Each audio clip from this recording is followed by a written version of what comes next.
तर मित्रांनो 13 जुलै 1660ला पहाटेच्या वेळी बाजीप्रभू देशपांडे 600 मावळे छत्रपती शिवाजी महाराज याच पावनखिंडीत आले।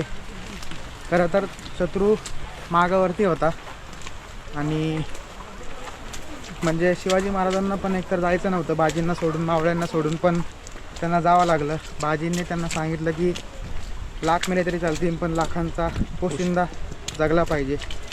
त्याच्यामुळे छत्रपती शिवाजी महाराज 300 मावळ्यांचं पुढं विशालगडाकडे कूच केली त्यांनी।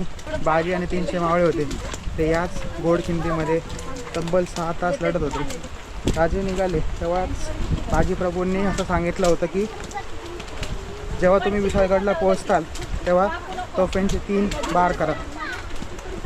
आणि बाजीप्रभू आणि बाकी मावळे हे इतक्या शर्तीने लढले की शेवटी बाजीप्रभूंना म्हणजे त्यांचाही खूप त्यांना लागलं होतं, पण तगाफटका करून बंदुकीच्या गोळ्यांनी त्यांच्यावरती वार केले सिद्धीने।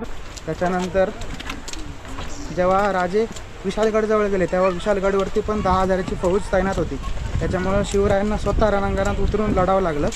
विशालगडावर गेले आणि तोफांचे 3 बार झाले तेव्हा बाजींनी खरं तर देह सोडला। बोलताना पण आता मी बाहेरून गेले, पण आधी तुम्हाला मी जाऊन दाखवतो कशी खिंड आहे। नाही सांगू शकत, इथं ट्रेक करून 52-55 किलोमीटर इथं आहे ना,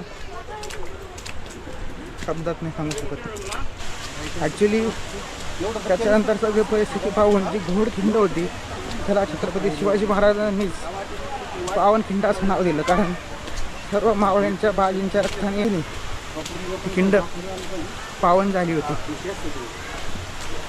ही खरंच शब्दात नाही सांगू शकत। आत्ता डोळ्यात अश्रू येत आहे। इकडं असं दुसऱ्यांदा येतं आहे पावनखिंडीवरती, पण मी कधी ट्रेक करून नव्हतं आलो।